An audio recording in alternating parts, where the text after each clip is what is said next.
Hello viewers, आज हम देखेंगे कक्षा 9वीं संस्कृत विषय का त्रैमासिक परीक्षा का पेपर त्रैमासिक परीक्षा 2022 जो कि आपकी इसी महीने में होने की पूरी संभावना है। त्रैमासिक परीक्षा तो त्रैमासिक परीक्षा का पेपर हम देखने वाले हैं संस्कृत विषय का, और यह एक मॉडल पेपर है और इसमें से बहुत से क्वेश्चन आपके एग्जाम में आने की पूरी संभावना है। तो शुरू करते हैं। प्रश्न नंबर पहला, अधोलिखितेषु प्रश्नेषु उचित विकल्पम चित्वा लिखत।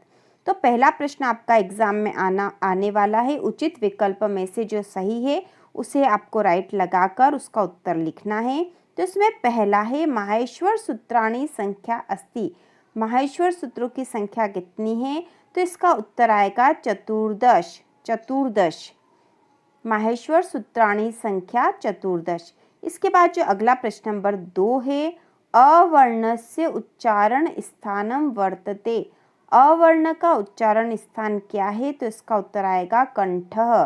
कंठ है अवर्ण का उच्चारण स्थान। इसके बाद अगला तीसरा है स्वरवर्णः अस्ति। स्वरवर्ण कौन सा है? तो इसमें आएगा द।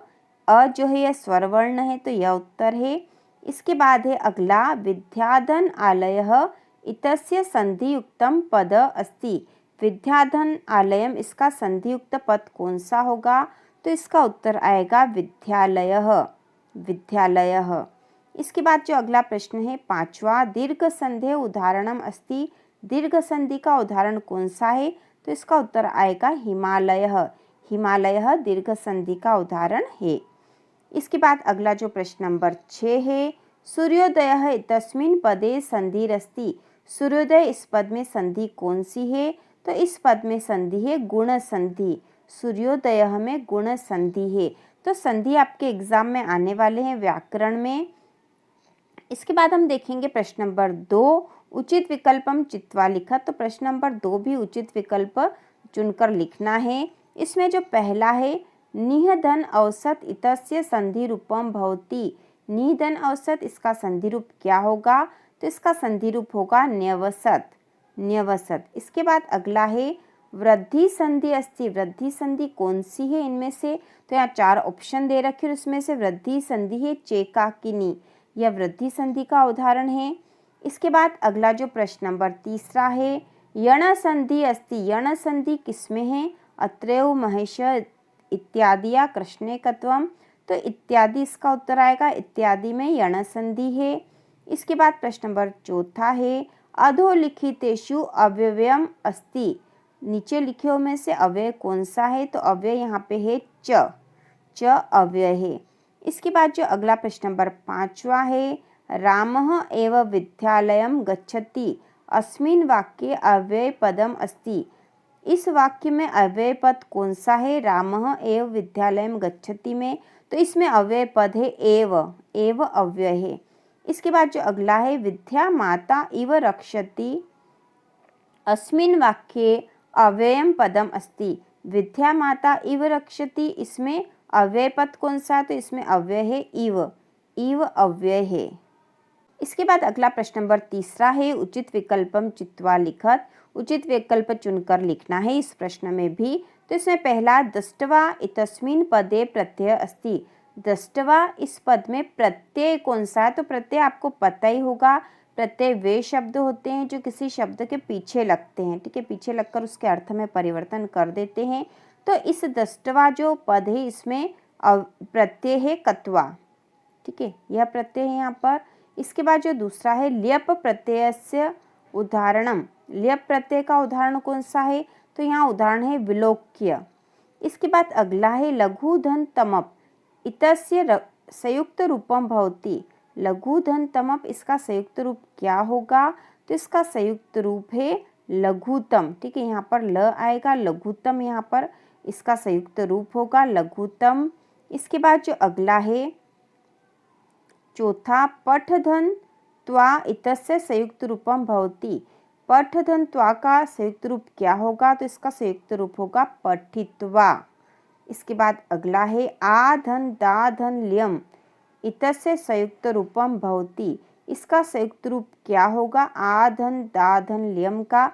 तो इसका संयुक्त रूप होगा आदल्यम। इसके बाद अगला है गत प्रत्ययस्य उदाहरणम अस्ति। तो इसका उदाहरण कौन सा? तो इसका उदाहरण है गतः। तो संस्कृत में सभी जो वैकल्पिक प्रश्न आएंगे वो आपके व्याकरण से संबंधित ही होंगे, तो आपको उसी के अनुसार तैयारी करनी है। इसके बाद जो प्रश्न नंबर चौथा है उचित विकल्पम चित्वा लिखत। तो यह प्रश्न भी उचित विकल्प में से हमें चयन करके लिखना है। इसमें पहला जो है समासः कतिधा कति प्रकार का भवति। समास कितने प्रकार के? तो यहाँ आएगा पंचम। तो संस्कृत में पंचम प्रकार के समास माने गए हैं, तो यहाँ पंचम आएगा। इसके बाद अगला है अव्ययीभाव समासस्य उदाहरणम अस्ति। अव्ययीभाव समास का उदाहरण है, तो अव्ययीभाव समास का उदाहरण है यथाशक्ति। इसके बाद अगला है उपकृष्णम इतस्मिन् पदे समास अस्ति। उपकृष्णम इस पद में समास है, तो इस पद में समास है अव्ययीभाव। इसके बाद जो अगला है त्रिभुवनम, चौथा त्रिभुवनम इतस्मिन् पदे समास अस्ति। त्रिभुवन इस पद में समास है, तो इस पद में समास है द्विगु। द्विगु समास है यहाँ पर। इसके बाद अगला है पंचवटी इतस्मिन् पदे समास अस्ति। पंचवटी इसमें कौन सा समास है? तो इसमें भी द्विगु समास है। इसके बाद अगला है दशानन इति सामासिक पदस्य विग्रह भवति। दशानन इति सामासिक पदस्य विग्रह भवति। दशानन इस सामासिक पद, क्योंकि एक समास है, इसका विग्रह क्या होगा? तो इसका विग्रह होगा दशानि आननानि यस्य स। इसका विग्रह होगा। इसके बाद अगला है पीताम्बरः इतस्मिन् पदे समास अस्ति। पीताम्बर इस पद में कौन सा समास है? तो पीताम्बर में है बहुव्रीहि समास। इसके बाद जो अगला पांचवा है उचित विकल्पम चित्वा लिखत। तो इसमें भी हमें उचित विकल्प चुनकर लिखना है। इसमें पहला है बालकः इतस्मिन् शब्दे लिंगम अस्ति। बालकः इस शब्द में लिंग कौन सा? तो इसमें लिंग है पुल्लिंगम। पुल्लिंगम पुल्लिंग है इसमें। इसके बाद जो अगला है बालकाय इत्यत्र विभक्ति अस्ति। बालकाय इसमें विभक्ति कौन सी है? तो इसमें विभक्ति है चतुर्थी। इसके बाद जो अगला है फलम इति शब्द कस्मिन् लिंगे अस्ति। फलम इस शब्द में कौन सा लिंग है? तो इसमें आ जाएगा पुल्लिंग। इसी प्रकार अगला है रमाम इतस्मिन् शब्दे वचनम अस्ति। रमाम इस शब्द में वचन कौन सा है? तो इस शब्द में वचन है एक वचनम। अगला है पठति इति धातु रूपम कस्मिन् लकारे वर्तते। पठति इसमें धातु रूप में कौन सा लकार है? तो इसका उत्तर आ जाएगा लट लकारे।